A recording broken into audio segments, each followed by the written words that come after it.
ma Bondo oyudo thuolo mar bedo kod okinde mamoko maloko negi tiend weche ma ok ginyal winjo e kinde ma giluwo bura makweno yiero mar jatend piny Kenya madhi nyime doho mamalo mogik ma pacho ka.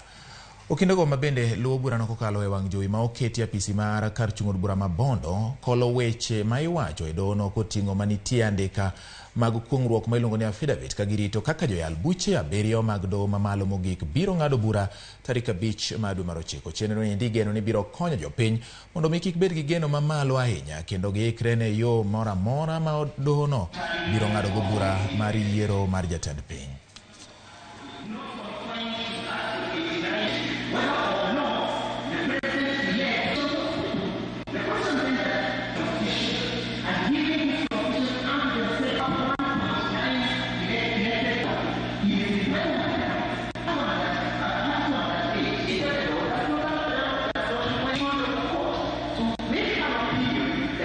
Jukumu langu leo ni kujaribu kuwaelezea wananchi wa Bondo kinagaubaga na kwa ile lugha ambayo wanaelewa yale ambayo yaendelea pale.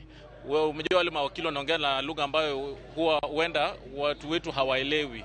Si watu wetu, lani yule mtu yenye si wakili, layman. Sasa mimi kama wakili baada ya hii napenda nawaelezea ambacho kiliendelea, yale ambayo itaendelea kesho, na tunaomba watu wa Bondo wajitokeze kwa wengi.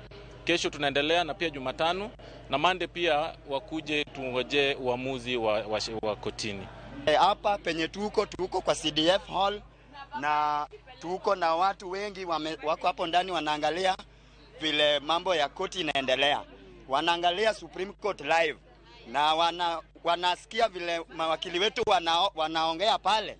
Wanapenda vile hao mawakili wanaongea. Na kwa sababu tunaona evidence ni mingi. Sisi tunaona hatuendi kwa uchaguzi, baba ndio rais atatangazwa rasmi. Watu walikuwa naimba tu baba. Hatutaki maneno ya sijui koti itaamua kitu kingine. Sisi tuko na amani, tunaomba tu amani na tutaendelea na amani. Lakini baba ndio rais. Agwamboi, baba to. Hapa Bondo sisi kama wamama tumesimama hapa. Vile tulipiga kura yetu tarehe 9 mwezi wa 8 tulikuwa tumejua baba ndio atakuwa rais wetu, lakini vile tulitangaziwa ile siku ingine hata wamama pia wote walilala chini ambapo wangeshindwa kupikia hata mabwana zao ama ni aje siamkupika.